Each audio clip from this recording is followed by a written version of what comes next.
Hi there. I hope you are wearing your hiking boots and you've topped off your hydro flask because we are hiking up the Cascade Mountain Range this week together. I'm guessing if Volcanoes of the Cascade Mountain Range was on Jeopardy, you'd be able to name Mount St. Helens, right? And maybe one other like Mount Rainier or even Mount Hood. Most people, even Californians, don't know about our site today, Mount Lassen. In fact, as a longtime Washington and California girl myself, this one was new to me until I dug deep for Cascadia. We're going to start off our hike at the trailhead. An overview of Native American history and oral tradition about Mount Lassen. Lassen Peak is the active heart of Lassen Volcanic National Park, and it was the meeting ground of four distinct Native American groups, the Atsugewi, the Maidu, the Yana, and the Yahi. Their tradition stories and their legends connect the volcano's dramatic thermal features and past eruptions to creation myths and powerful living earth spirits. Here are a few specific histories passed down by oral traditions. First, the mountain Maidu, birthplace of the world, creation site. For the mountain Maidu, Mount Lassen was the reported site of the world's creation. Their legends tell of the world maker creating the earth and the first people on the slopes of the snow-capped volcano. Then they speak of population spread. After creation, the first man and woman multiplied, and their descendants eventually populated the region, spreading out from the mountain toward the Sacramento Valley. In modern recognition, you'll find it in the Komya Mani Visitor Center, which means Snow Mountain in Mountain Maidu, and it honors this heritage. The Yana people referred to Mount Lassen as Wahkanopa, which they viewed as the offspring of Wakalu, which is Mount Shasta. Yana mythology contains extensive lore regarding the earth's heat and fire, legends of fire, often featuring Coyote, the Geese People, and the fiery action myths of a food-producing spirit woman who governed the abundance of the area. The Atsugewi, the guardians of the northern slopes, had their own stories to tell. In fact, a lot about spiritual inhabitants. The Atsugewi, often known as the Hat Creek Indians, which is wrong because the Hat Creek Indians are like 12 tribes that they put together, the government at the time put together to live together. But anyway, I'll get off my apple crate. The Atsugewi lived primarily in the valleys surrounding the north and northwest of the volcano. Their traditions suggest the mountain was inhabited by a powerful spirit, yet they hunted the peak freely. So that means that they lived in balance with this powerful spirit. Unlike more fearful volcanic myths, the Atsugewi considered the hot springs surrounding Lassen to be beneficial and medicinal, deeply woven into their ancient history of the land. The Yahi were the foothill dwellers. They occupied the rugged foothills of Mill Creek and southern Lassen. Their stories and knowledge of the rugged upper country were vital for survival, a resilience famously embodied by Ishi, who was the last known survivor of the Yahi, and I promise I'll share his story later before we close. There was tragedy for many native people, including the Concaw tribe. Occasionally, the Concaw are referred to as the Northwestern Maidu. They lived along the Feather River and part of the Sacramento River in the area that is now Butte County. But in 1863, the newly formed state of California forced 11 tribes, including the Concaw, on a 100-mile death march, known as California's Trail of Tears, to the Round Valley Reservation. Of the 461 Indians who set out under guard, only 277 completed that 14-day trek, which is heartbreaking. And I have linked to the citations for that in the show notes if you want to dive deeper into this. I wanted to know more about Lassen Volcanic National Park, and I found it on Google. It's in Northern California. It is known as the Little Yellowstone. It's rich in hydrothermal sites like Bumpus Hell, with its acres of bubbling mud pots. The summit of Lassen Peak volcano offers views over the surrounding wilderness. Nearby, the devastated area is littered with lava rocks from its last eruption over 100 years ago. A network of trails through forest and around several lakes connects with the Pacific Crest Trail in the north. Mount Lassen is the most southerly volcano in the Cascade Mountain Range, and due south is the Sierra Nevada Mountains. That's where they begin. If you're wondering about whether or not Mount Lassen is active, yeah, it sure is, given the status of hot, hot, hot and active by U.S. geologists. Nothing's matched the spate of eruptions from the years between 1914 and 1921, though. Those eruptions were minor and major, changing the topography of this land forever. Redding is the closest major city to the park, which was established August 9th, 1916. Lassen is the largest plug dome volcano on the planet, according to Wikipedia. So if you're looking for a quieter gem of a park, Lassen may be for you. It is called Little Yellowstone by some because of its striking geothermal features, but with only 500,000 annual visitors, you'll find parking with ease and trails and other park services comfortable, clean, and serene. I found an article titled 10 Surprising Facts About Lassen Volcanic National Park, and I've linked to the rest of them in the show notes, but I wanted to share parts of their article titled 10 Surprising Facts with you. Here are a few. Number 1, all 4 types of volcanoes found in the world are represented in Lassen Volcanic Park. So what are those 4 different types of volcanoes, you could be asking? I was asking this. They include number 1, shield volcano, which is Prospect Peak, is that. Number 2, plug dome, which is Lassen Peak. Number 3, cinder cone, which they call that one at the park cinder cone. And number 4, composite, which they call broke off volcano. Number 2, Lassen Volcanic National Park has had some very notable visitors, you can imagine, but its most famous would likely be President John F. Kennedy. On September 27th and 28th, 1963, President John F. Kennedy visited the park as part of his Conservation Agenda tour of the West. He was accompanied by Secretary of the Interior Stuart Udall, Press Secretary Pierre Salinger, and California Governor Pat Brown. They arrived by helicopter from Redding Airport and traveled by car to Manzanita Lake shortly before sundown. Number 3, the park's main road is the highest road in the Cascade Mountains. If you're planning a trip to Lassen, then you'll be pleased to know that Lassen Volcanic National Highway is a beautiful scenic drive located within the park. The road snaking across the western side of the park between the Southwest and Manzanita Lake entrances takes the driver near the major volcanic features. So it's like hiking, but you're not getting out of your car. The 29-mile main park road was constructed between 1925 and 1931, just 10 years after Lassen Peak erupted. The road is near Lassen Peak and it reaches 8,512 feet, which makes it the highest road in the Cascade Mountains. There was murder and a tragedy at Lassen Volcanic National Park that I need to share with you. In 1859, there occurred the murder of Peter Lassen. The park gets its name from the Danish pioneer Peter Lassen. In April 1859, Lassen and his friend Edward Clapper were shot and killed in the Black Rock Desert region, an area connected to the history of the park, while searching for silver mines. Here's the mystery.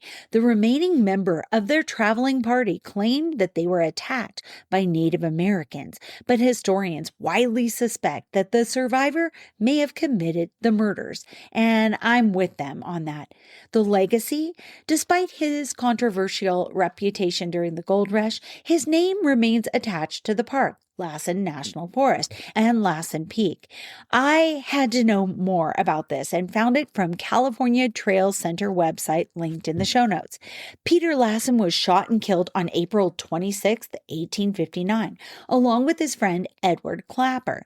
They were traveling in search of rumored silver mines. Another friend traveling with them, Americus Wyatt, miraculously escaped. Wyatt told everyone that the Northern Paiutes were to blame, but there was no evidence that any Native American tribes were involved. While we can't know for sure who killed Peter Lassen, many historians now believe that Wyatt was the culprit and lied to cover it up. Lassen and Clapper are both buried in Honey Lake Valley near a large ponderosa pine tree. I told you there was a tragedy as well. This one's more recent. In July 2009, 9-year-old Tommy Bottel was hiking the Lassen Peak Trail with his family when a stone retaining wall he was leaning against gave way. A boulder crushed him, resulting in his death. There was a lawsuit, and the boy's family sued the federal government, alleging that the National Park Service was negligent and knew the wall was hazardous. By all their reports, they had done some reports prior to that they actually got in discovery that showed that they knew that this wall was an issue. And there was a settlement. Following a federal judge's ruling that the government was not immune to the suit, the family and the federal government reached a $3.5 million settlement in 2014. I found more from SF Gate, where Jackson Vanderbeeken reported this. The Bottle family was on its third visit to Mount Lassen when they set out on July 29, 2009 on the Lassen Peak Trail, which climbs to the summit of the 10,457-foot volcanic dome. 11-year-old Brittany Bottle, the middle child of Thomas and Jennifer Bottle, was just about to sit down when the retaining wall just moved and started rolling forward, her father said. "Mama, I hurt," Tommy said, as Jennifer Bottle pulled him toward her. "Mama, I can't see." Tommy died in her arms. Several months after the collapse, the park superintendent, Darlene Kuntz, said in a statement, "In the long history of the trail, there's no record of anything similar to this accident, and we had no idea that this rock wall would fall in such a manner."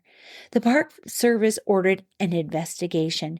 Kuntz, who had been superintendent since 2007, refused to be questioned for the agency's probe. The investigator later testified.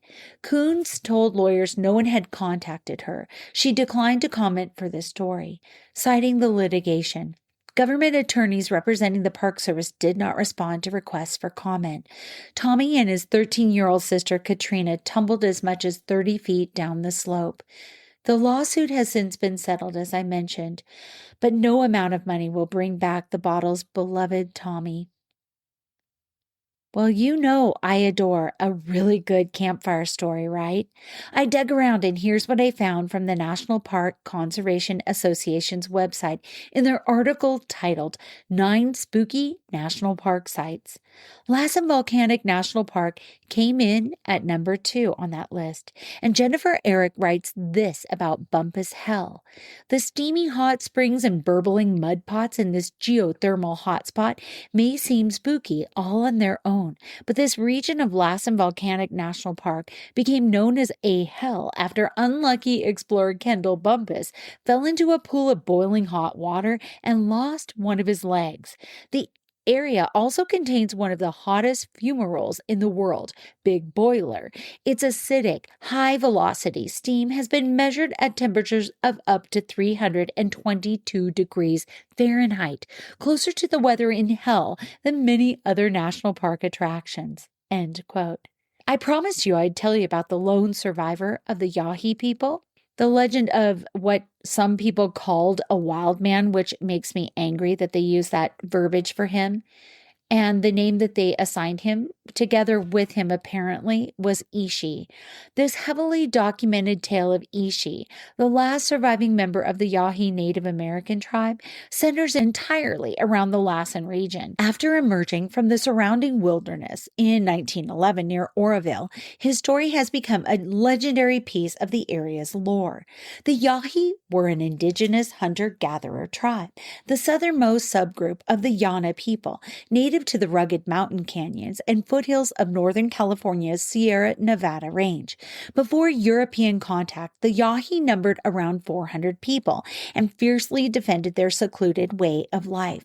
However, the California gold rush of the mid-19th century brought an influx of settlers who devastated the region.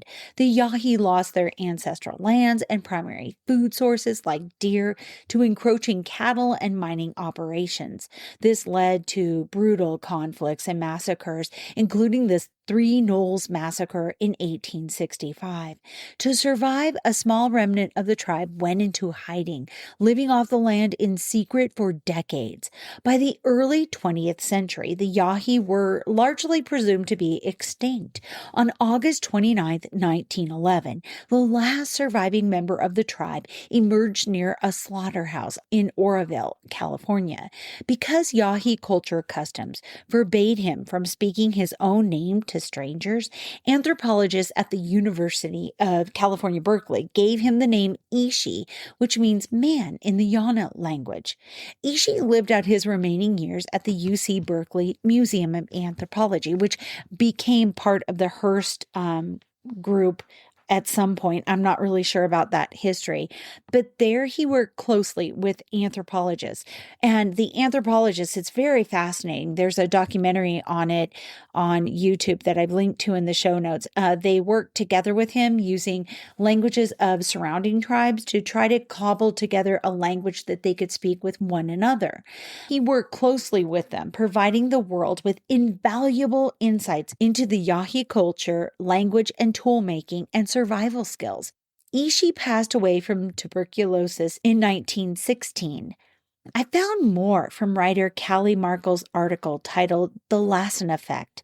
As she hiked Mount Lassen with a friend, a botanist named Sarah, who relayed the story of Ishi to her during the trek. Quote, Ishi returned to the mountain one last time, a ranger explained, and just after he left it forever, it erupted. Hearing the story of the peak told atop the peak was stirring, Cowley wrote. I scanned the landscape to the horizon, considered the beauty and intensity of it all. I took a few deep breaths and started back down. End quote. I found a couple funny little UFO sightings, one from author Christopher O'Brien from his Facebook, which is titled Searching for Aliens, the Hat Creek Radio Observatory, aka SETI, in Lassen County is constantly listening for alien activity in space.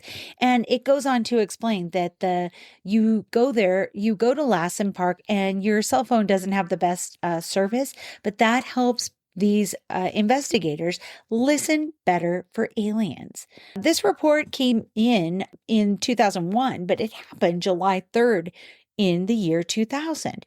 There were two observers. It happened in Anderson, Redding, California. The shape that they said was basically a light. It was lights on an object. It left a trail and there were aircraft nearby. They were watching fireworks in Anderson, California on July 3rd, 2000 from Millville Plains, a flat plains area 10 miles east of Redding at the start of the foothills toward Mount Lassen. Our view was slightly south of west from that vantage point. Fireworks were going off at the fairgrounds in Anderson. Anyway, approximately 9:45, while fireworks were going off, my girlfriend and I saw what seemed to be a shooting star going east to west. It burned out from our vantage point, right above the fireworks, but up in the sky a bit. And he opened up his hands to show the width. Then right at the spot it burnt out, this light started blinking. The light was quite a bit brighter than any of the stars and didn't have a steady blink like an aircraft does. Then the awkwardly blinking light moved horizontally toward the north. We'd say half the distance between Anderson and Redding in a few seconds, and they think it was about a 5-mile distance in a few seconds. Then it went south back over the fireworks. It stopped, it blinked a few times, and then the blinking stopped, and that was it. It definitely, they said, was not any aircraft I've ever seen. My pops is a pilot, and I've grown up around aviation, and that was no plane. We could see the commuter flights going out of Redding, heading heading south, and they were way slower and lower on the horizon than that blinking light. Neither of us had seen anything like this, and it was exciting when we saw it. We listened to Art Bell and just thought we would give you our information when we saw your books. Thanks a lot.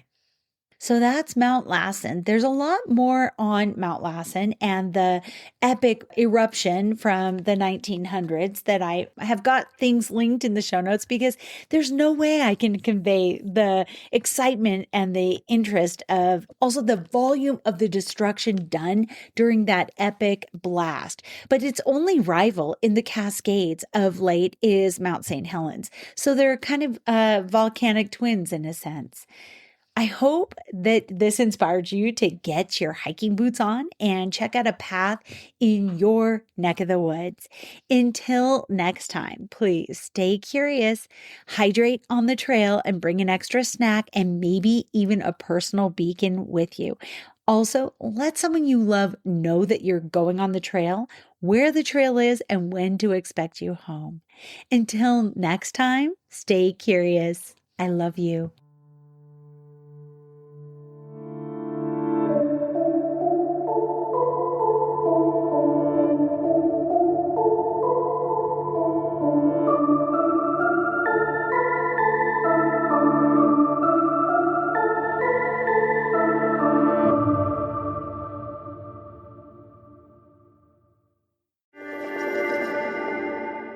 Hey, you. Yes, you. Are you looking for a new podcast that appeals to your scientific curiosity, but is also a little bit spooky?